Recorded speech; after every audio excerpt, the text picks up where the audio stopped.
Have you ever said out loud or in your head, I'm just not a math person. I could never lead a team. I'm too old to learn that.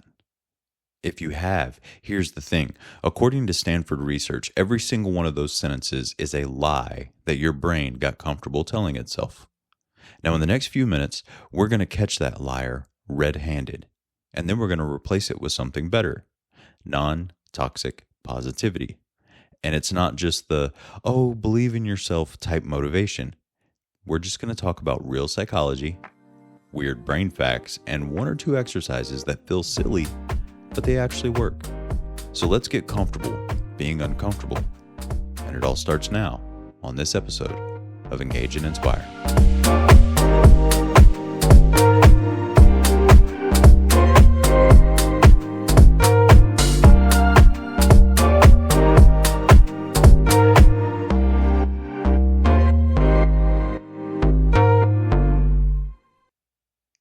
Welcome back, leaders. Welcome to another great episode of Engage and Inspire.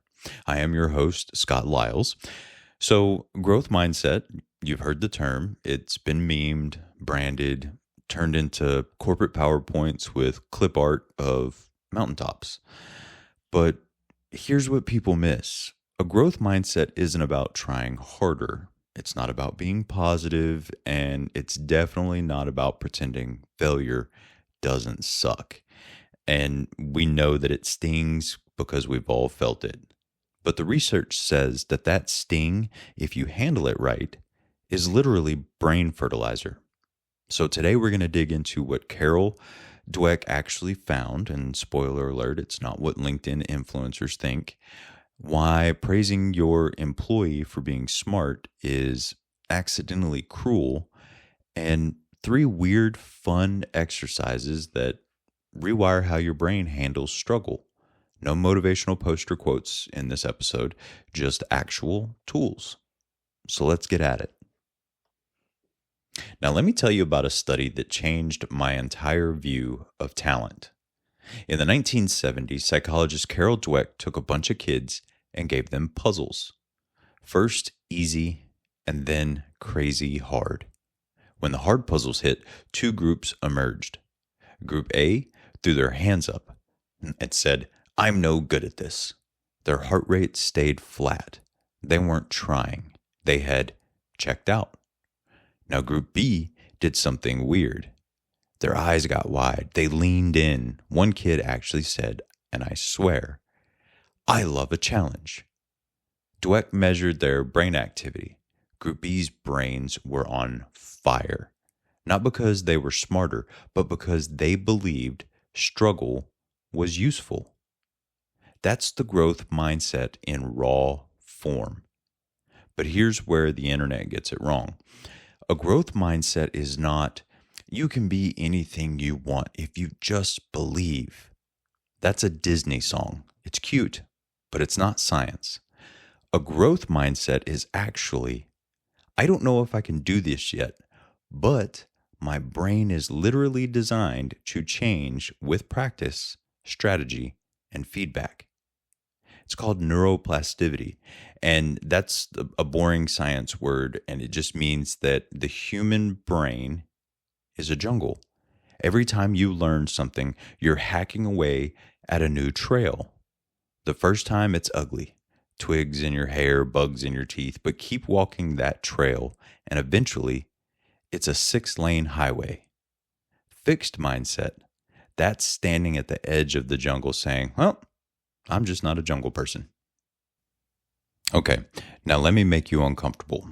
If you have kids or employees or teammates, and you've ever said, you are so smart after a win, you might have accidentally trained them to be afraid of failure. Now stick with me on this.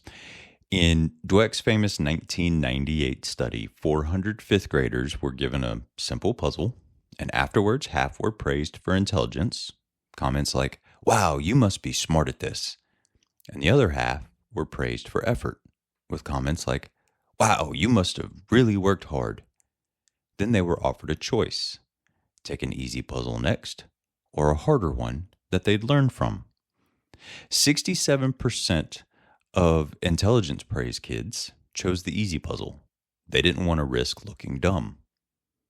92% of the effort praise kids chose the harder puzzle. And here's the heartbreaker.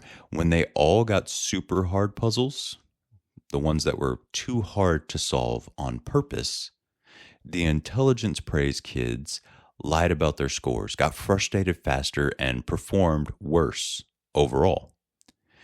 The effort praise kids, they just tried harder and different strategies and asked for help. The moral of the story is praise the process, not the person. Praise the struggle, not the score. Praise the what did you learn from that mistake, not the perfect. So next time your coworker does something great, don't say you're a natural. Say something like, I love how you stuck with that, even when it got messy. That small shift, that's brain gardening. So think about it. How many of you have tried the add the word yet trick? Something like, I'm not good at this yet. Yeah, you've heard it a million times, but here's why it actually works and why most people do it wrong. A 2016 fMRI study found that when you add yet to a negative self-statement, your brain shifts activity from the amygdala, which is the panic fear center, to the prefrontal cortex, or the problem-solving center. So translation, yet is a backstage pass from terror mode to tool mode. But, and this is huge, yet without a plan is just hopium. So the real growth mindset formula is not yet, so what is one small thing I haven't tried? So an example is, I can't present well yet. So what's one thing I could practice differently? I don't do well with customers yet. So what is one thing that I could do to build confidence? I don't understand this software yet. So who's one person I could ask? The magic isn't the word yet. The magic is that yet forces your brain to ask the next question. Okay, let's take a quick break to recommend something that my wife absolutely loves. She spent years in boring, ill-fitting activewear that made her feel fine. Not great, just fine.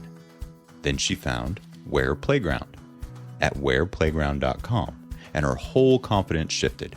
Playground makes luxurious activewear for women. Bold prints, sustainable fabrics, limited edition collections designed in New York City and made in LA.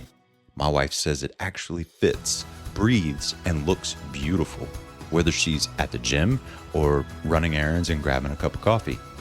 Google reviewers agree, with one reviewer saying, finally, activewear that makes me feel unstoppable.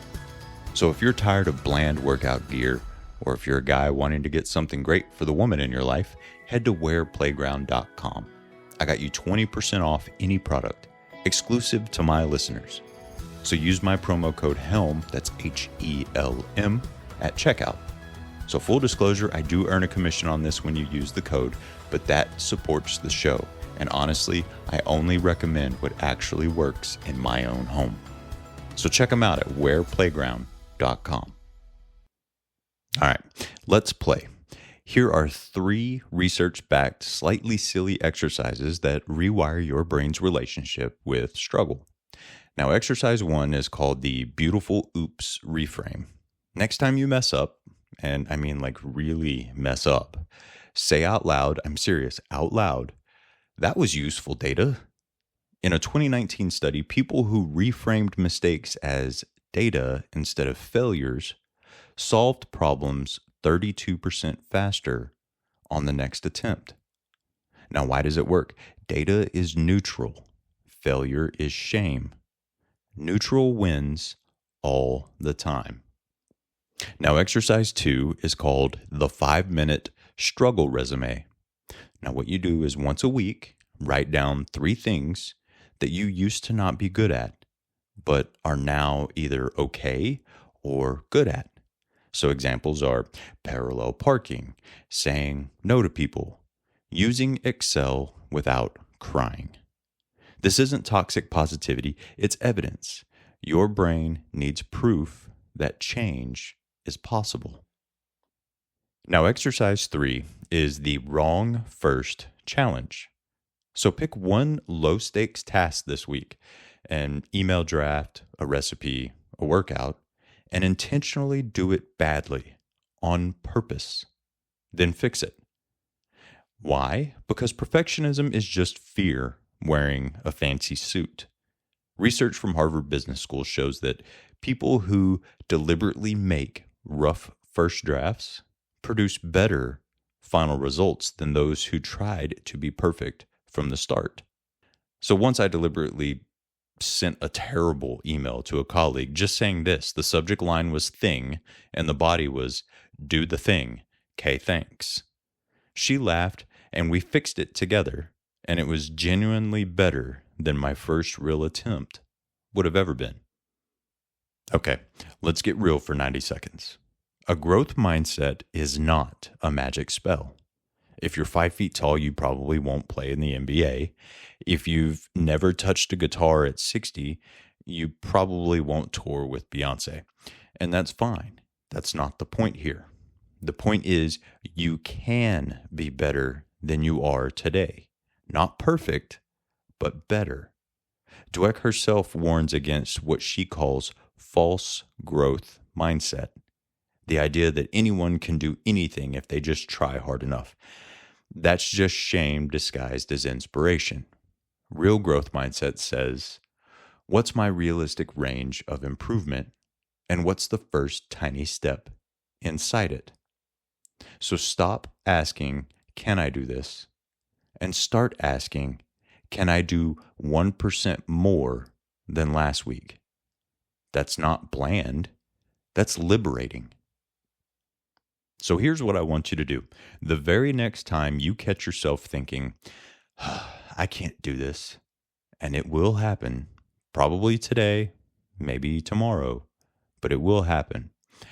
I want you to stop and add the word yet. Then ask, what's one tiny thing I haven't tried?